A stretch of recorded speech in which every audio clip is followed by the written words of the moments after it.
Hi, my name is Jim and I was retired. In this video, we're going to talk about I bonds, what the new rate will likely be on November 1, what it could be if there's a higher fixed rate, and also some regulations that I've learned that could be giving some I bond flexibility to your gift I bond strategy.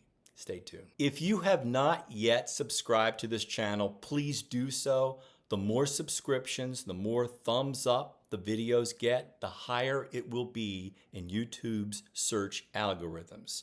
If you saw this short yesterday or a similar graphic that I tweeted out, I bond rates are not going to go down as far as I originally computed. When I first did the computation, I came up with 6.47. Several other commentators on I bonds came out with 6.48. What's going on? Well, as this series of tweets discovered, look, Wall Street Journal and Rob Berger, they all had the 6.47 as well, but David Anna of Tips Watch had 6.48, as did Jennifer Lemmer and a couple other key I bond followers. So what is the secret? Well, I dug into it and discovered there is this little clause here in the federal code that says the rate of change over the 6 month, if any, will be expressed as a percentage rounded to the nearest 1/100th of 1%. When you do that, you come up with the right number. Let me show you. This is a sheet I've shared with you before on how to calculate what the potential November rate would be. And it's really the difference between this number in March and this number in September. That gives you the 3.24 right there. However, it's not really 3.24.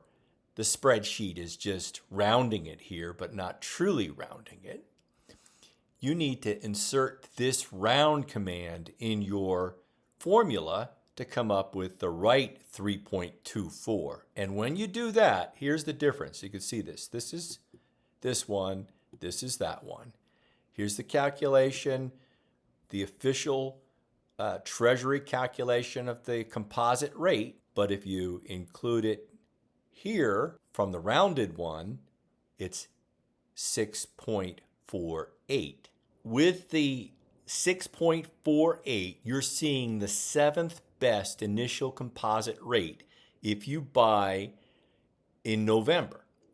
But if you buy in October, you're going to get the top rate, this 9.62 for 6 months, followed by the 7th best rate of 6.48 for the next 6 months. And after that, we'll see what May 2023 brings as the next rate. But even if it were 0, you average those two together and you're going to get an 8.2% return. Let me show you that. This uses a fixed rate of 0. And here are the different inflation factor periods. Right now, if you buy in October, you're going to get the inflation factor of 4.81, which when calculated with the fixed rate gives you that 9.62 for the next 6 months, followed by another 6 months of 6.48. And then there's this complicated formula the Treasury has to give you your interest as it's posted. See the video over there for how this formula works. But this is the interest that you would earn. So if you buy in October and keep it for 16 months, even if you got 0% interest in the last 4 months, this is what you would add up. You'd get a total of $820, which means that for a $10,000 investment, you're earning 8.2%. What happens if you wait till November to buy? Again, we're not sure what May 2023 rate will be, But let's play some thought experiments. I'm going to estimate May's, and I'm going to say that the next 6 months are going to see the 0.2% non-seasonally adjusted month-to-month increase. And if you were to get that, you'd have an inflation factor of 1.33. Other people are saying, well, wait till November because they might change the fixed rate. It's currently at 0, and November 1 is when their next opportunity to raise the fixed rate. Let's say they raised it to 0.15, which is actually the 10-year average of fixed rates. So let's say they did that. You'd come up with a composite rate after your initial 6.48. The next composite rate would be 2.81. So if you bought in November, here's what it would look like. This is pure conjecture, hypothetical, but let's see what it looks like.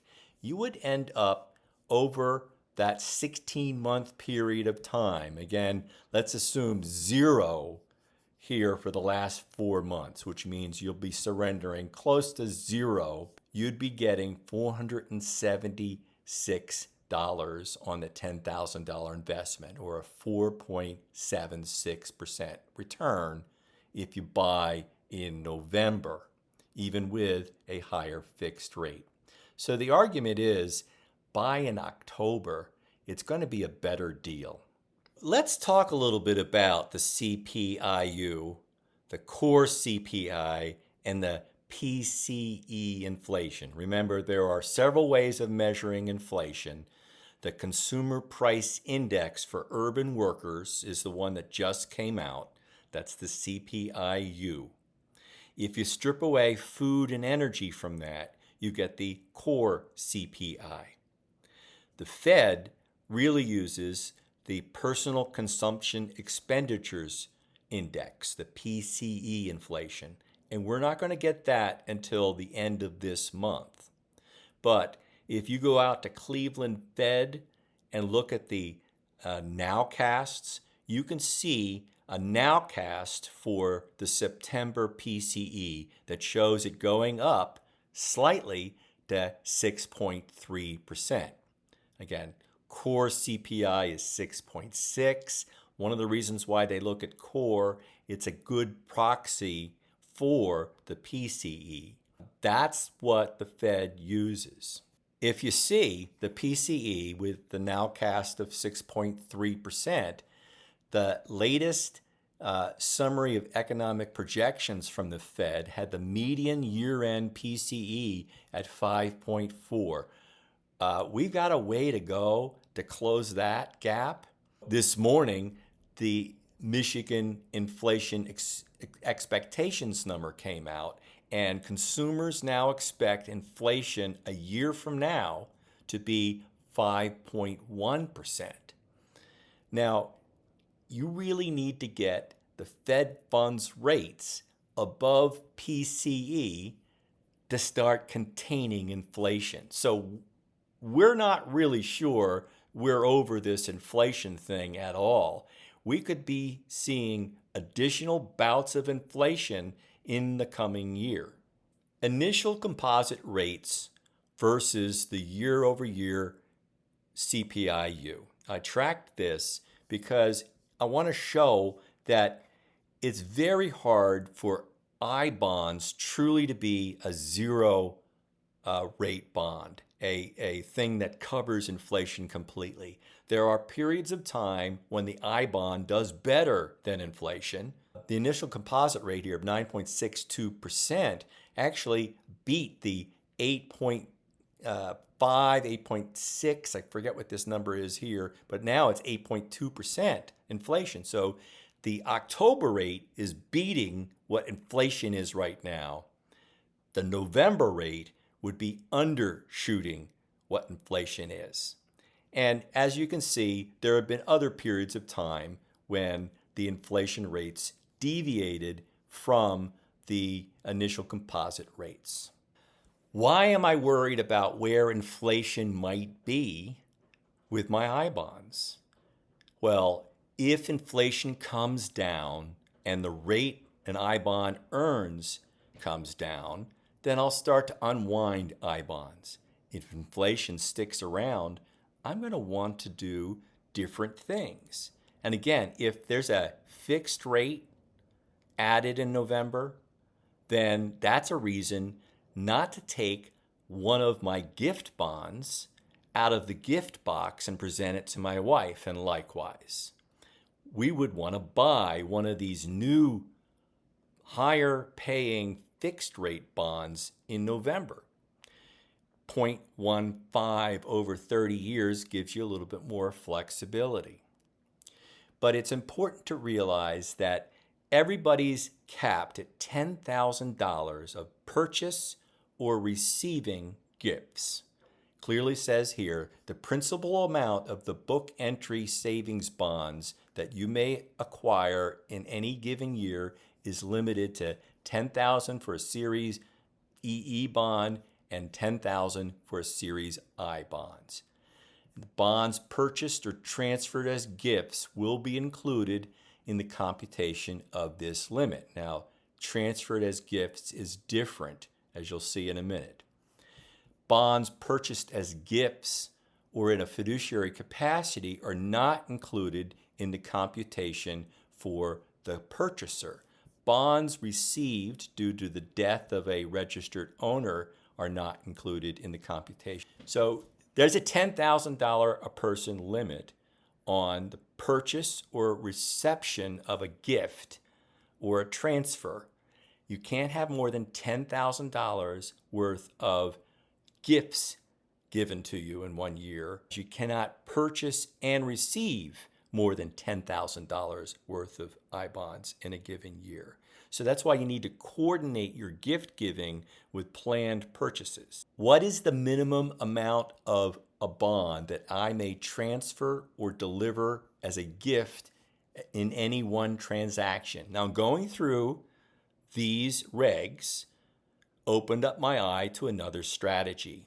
Now, we purchased $5,000 gifts to be presented in 2023. We now have the flexibility of maybe not presenting one of those $5,000 gifts, instead purchasing one to hit our $10,000. But according to this, I've got another strategy that I could use for flexibility, because you may transfer or deliver gift bonds in any 1 cent increment value equal to or greater than $25 redemption value. So we could take a portion of the bond and give only a portion of that bond and then still purchase more. So not only 5,000, but I could go into the 5,000 and say, I'm going to deliver 2,500 of that $5,000 gift and deliver the other 2,500 in another year. So these are greater flexibilities on giving gifts with I bonds. A couple other notes.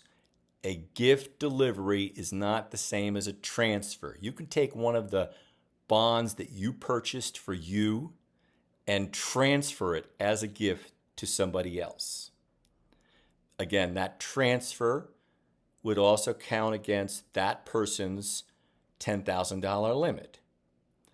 But a transfer does not include the delivery of a gift savings bond from the donor to the recipient. This is referred to as a delivery.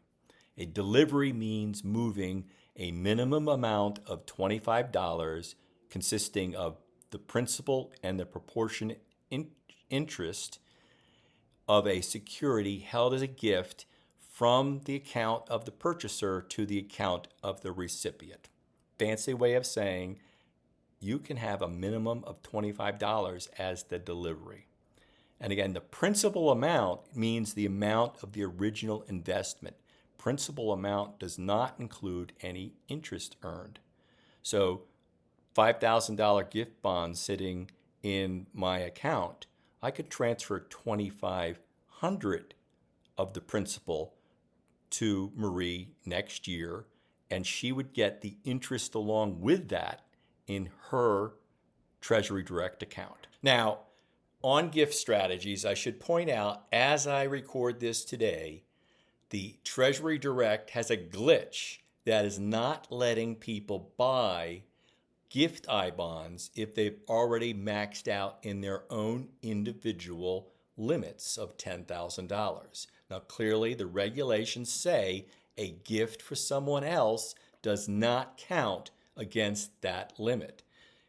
People have been assured that this is a glitch caused by that new cosmetic work that they're doing on the site.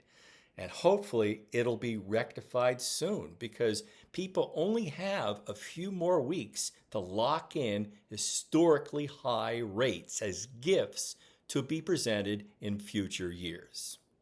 I'll conclude with my standard warning. I am not a financial professional. I have no initials after my name. So take these as entertaining ideas from one educated consumer to another. Always do your own due diligence and seek out a professional if you need one. See you next week.